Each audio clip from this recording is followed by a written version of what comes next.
Hello, I'm attorney Harold Resnick, and I'm an attorney with years of experience representing the victims of accidents in the Springfield area. Today I will discuss slip and fall injuries.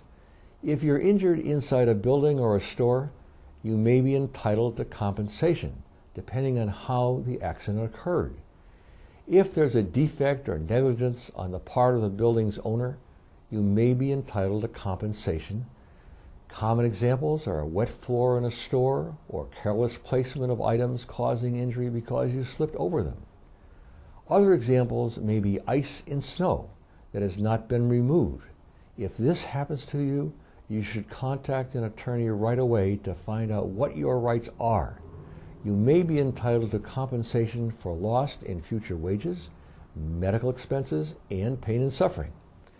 It is very important to talk to an attorney promptly to find out what your rights are.